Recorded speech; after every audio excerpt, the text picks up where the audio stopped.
Welcome to 108 news Telugu bulletin లో ముందుగా headlines. ఇండియాలో ఐఫోన్ 16 ఫోన్ల తయారీ. ఇన్ ఇండియా వల్ల ఇది సాధ్యం. విజయవాడలో మరోసారి విరిగిపడ్డ కొండచర్యలు, ఒకరు మృతి. తెలంగాణలో కొత్త రైల్వే లైన్, రైల్వే మంత్రికి బండి సంజయ్ లేఖ. రాజధాని నిర్మాణంలో మరో అడుగు, 930 కోట్లతో హ్యాపీనెస్ట్ ప్రాజెక్టు. మా డిమాండ్ నెరవేరిస్తేనే మోడీ ఎంచుకున్న లక్ష్యానికి సహకరిస్తాం, సీఎం రేవంత్ రెడ్డి వివరణ. యాపిల్ నుంచి రిలీజ్ అయిన ఐఫోన్ 16 సిరీస్ ఫోన్లకు మంచి రెస్పాన్స్ వస్తోంది. సరికొత్త డిజైన్, ఫీచర్స్ ఐఫోన్ ప్రియులను కట్టిపడేస్తున్నాయి.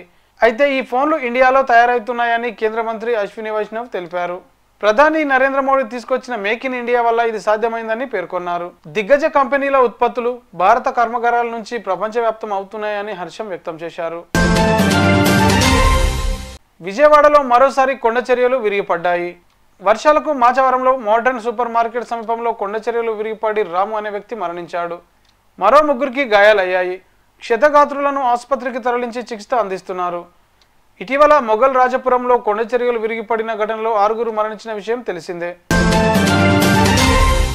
కరీంనగర్ అసన్పర్తి కొత్త రైల్వే లైన్ ప్రాజెక్టు పూర్తి నివేదిక సిద్ధమైనందున నిర్మాణ పనులకు అనుమతి ఇవ్వాలని కేంద్ర మంత్రి బండి సంజయ్ రైల్వే శాఖ మంత్రి అశ్విని వైష్ణవ్ను కోరారు. ఈ మేరకు ఢిల్లీలోని రైల్వే మంత్రిని కలిసి బండి సంజయ్ లేఖ ఇచ్చారు.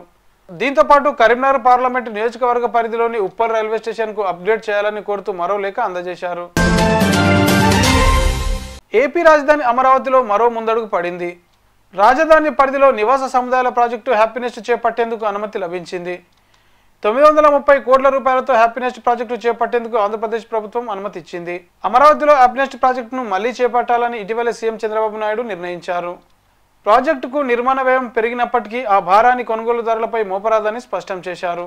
అదనపు భారాన్ని సిఆర్డీఏనే భరించాలని 2018లో ప్లాట్ల బుకింగ్ సందర్భంగా ఏవైతే ధరలు ఖరారు చేశారో వాటికే కొనుగోలుదారులకు అందించాలని ఇటీవల జరిగిన సిఆర్డీఏ 37వ అథారిటీ సమావేశంలో చంద్రబాబు అధికారులను ఆదేశించారు.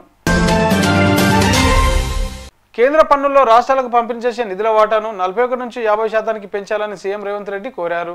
ఈ డిమాండ్ను నెరవేరిస్తేనే దేశాన్ని $5 ట్రిలియన్ ఎకానమీగా మార్చాలన్న ప్రధాని మోడీ లక్ష్యానికి పూర్తిగా సహకరిస్తామని తెలిపారు.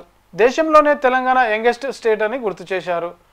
వేగంగా ఆర్థికాభివృద్ధి చెందుతుండడంతో రాష్ట్రాన్ని ఫ్యూచర్ స్టేట్గా పిలుస్తామని తెలిపారు సీఎం రేవంత్ రెడ్డి.